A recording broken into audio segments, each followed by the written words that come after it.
नमस्कार, my self Avinash Kumar, assistant professor. आज हम पीजी के फोर्थ सेमेस्टर के इंडियन काउंसिल एक्ट 1892 के टॉपिक पर चर्चा करेंगे। इसमें पहले हम इसके बैकग्राउंड पे चर्चा करेंगे, फिर इसके मेन फीचर्स और फिर इसके कंक्लूजन पे। इस पेज में हम देखते हैं कि ये जो इंडियन काउंसिल एक्ट 1892 आया, इसके पहले एक 1861 का इंडियन काउंसिल एक्ट आता है और फिर 1892 के बाद 1909 का एक्ट आता है। मतलब तीन तरह के आते हैं।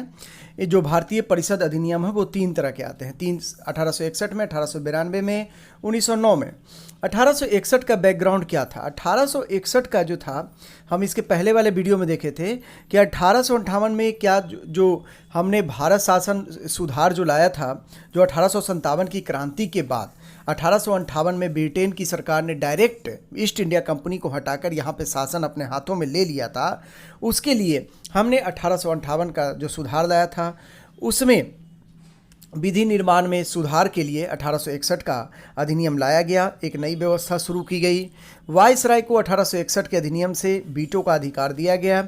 वायसराय को एक तरह से इससे मजबूत बनाया गया। वीटो का अधिकार देने का, निषेधाधिकार देने से वायसराय अध्यादेश जारी कर सकता था। अध्यादेश का भी हमने देखा था कि वही इंपॉर्टेंस होता है जो सामान्य कानूनों का होता है। फिर हमने देखा कि वायसराय के परिषद में 5वें सदस्य विधि वेता के रूप में नियुक्ति की गई थी 1861 के तहत। फिर 1861 के तहत वायसराय की जो परिषद थी उसका विस्तार किया गया। लेकिन जो काउंसिल थी वो 1861 के तहत 61 के तहत जो काउंसिल थी वो अभी भी लिमिटेड पावर में थी। फिर लेजिस्लेटिव पावर्स का बम्बई और मद्रास की जो लेजिस्लेटिव पावर्स थी, जो विधायी शक्तियां थी, जो उसके कानून बनाने के अधिकार दे दिया गया। मतलब वो अपने क्षेत्राधिकार में अब कानून बना सकते थे। तो इस तरह से बम्बई और मद्रास को जो अपने क्षेत्राधिकार में लेजिस्लेटिव विधायी शक्तियां दी गई। तो इस तरह से विकेंद्रीकरण किया गया। यहाँ पे विभागीय प्रणाली की शुरुआत होती है। डिपार्टमेंट हमने देखा था कि डिपार्टमेंट 1, डिपार्टमेंट 2 इस तरह से था, है ना, मंत्रिमंडलीय व्यवस्था। फिर प्रतिनिधि संस्था का यहाँ पे जन्म होता है। अब हम देखेंगे 1892 का बैकग्राउंड क्या है, क्या कारण है कि 1892 का अधिनियम लाया। हमने इसको एक डायग्राम के माध्यम से समझा, आप लोग डायग्राम को देखिए। तो 1784 के पीट्स एक्ट के तहत द्वैध शासन था और ईस्ट इंडिया कंपनी के प्रशासन के इन दोनों के कारण विरोध स्वरूप 1857 की क्रांति होती है। 1857 की क्रांति के बाद 1858 का एक्ट आता है, यानी कि डायरेक्ट ब्रिटेन की सरकार जो है अपने हाथों में शासन ले लेती है। फिर 1861 का, उसके बाद जो है, जो इंडियन काउंसिल है, भारतीय परिषद अधिनियम लाया जाता है 1861 का। लेकिन अभी भी जो भारतीय हैं वो 1861 के परिषद से जो है अधिनियम से संतुष्ट नहीं थे। उसके बाद 1885 में कांग्रेस की स्थापना होती है। देखिए, कांग्रेस की स्थापना यहाँ पे इंडिया का मैप में इसलिए मैंने बनाया है ताकि ये समझे कि राष्ट्रीयता का विस्तार जो है यहीं से होता है। नेशनलिज्म की भावना जागती है कि लोग जो है अपने राष्ट्र के प्रति कि क्या क्या हमको चाहिए, हमको किस तरह के हमको अधिकार चाहिए, इस तरह की मांग करता है।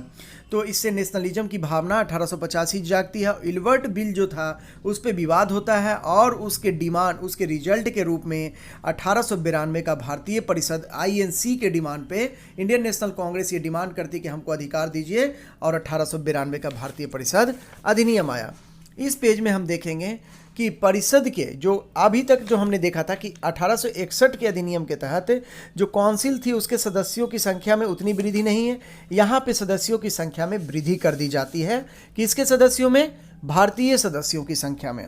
जैसे केंद्रीय विधान परिषद, तो दो तरह की काउंसिल है, ये याद रखिएगा।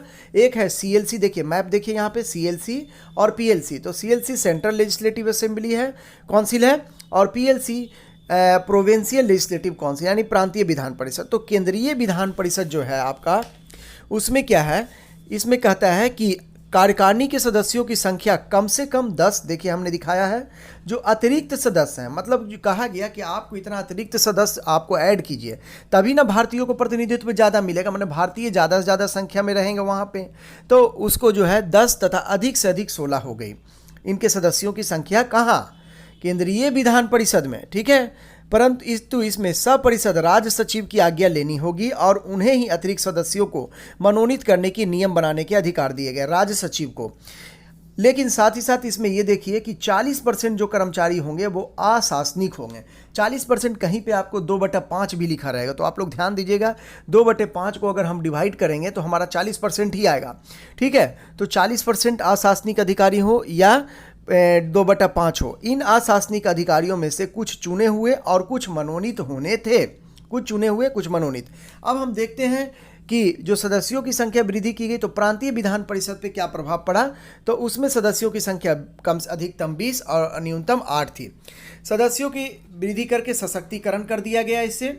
फिर हम देखते हैं इसमें कि एक जो चुनाव प्रणाली थी वो अप्रत्यक्ष थी, तो एक निगेटिव एस्पेक्ट है यहाँ पे, और वायसराय के सदस्यों को नामांकन का अधिकार यहाँ पे दे दिया गया। ठीक है, फिर हम तीसरे पेज में यहाँ देख रहे हैं कि 1892 की निर्वाचन पद्धति की शुरुआत होती है।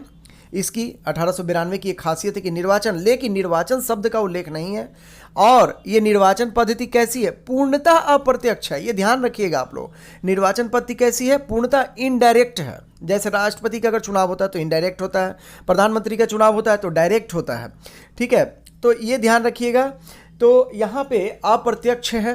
तो सीएलसी और पीएलसी के जो निर्वाचन है वो कैसे थे, यहाँ पे हम ये देखेंगे कि इसमें केंद्रीय विधानमंडल में अधिकारियों के अतिरिक्त, है ना, जो 5 गैर सरकारी सदस्य होते थे, इन्हें 4 प्रांतों के प्रांतीय विधानमंडलों के गैर सरकारी सदस्य, कलकत्ता के वाणिज्य मंडल के सदस्य निर्वाचित करते थे। इनका निर्वाचन कौन करता था, 4 प्रांतों के विधानमंडलों के सदस्य। ठीक है, और कलकत्ता के वाणिज्य मंडल के सदस्य जो हैं सीएलसी के अधिकारी, मतलब जो गैर सरकारी सदस्य की नियुक्ति करते थे।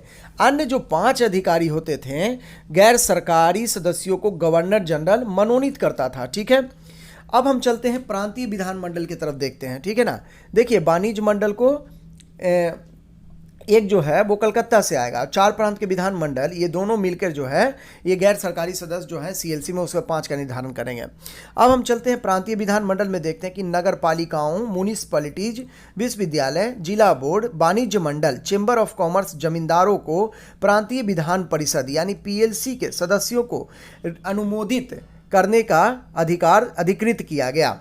अब देखिए यहाँ पे हमने मैप से दिखाया है कि न्यूनतम जो है ना 15 जो है आपका रखा गया नॉर्थ वेस्ट फ्रंटियर के लिए, और इधर जो है आपका बंगाल, बम्बई या मद्रास के लिए 8 और 20 रखे गए हैं सदस्यों की संख्या।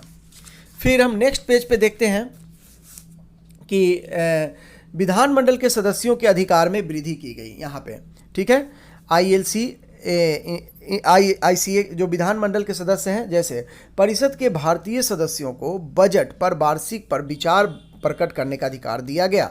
देखिए बजट पे, ये बहुत इंपॉर्टेंट क्वेश्चन है, बार बार पूछता है कि बजट पे अपना विचार प्रकट करने का अधिकार किस अधिनियम के तहत दिया गया, 1892 के तहत। लेकिन इस विषय पर कोई प्रस्ताव रखने का इनको अधिकार नहीं था।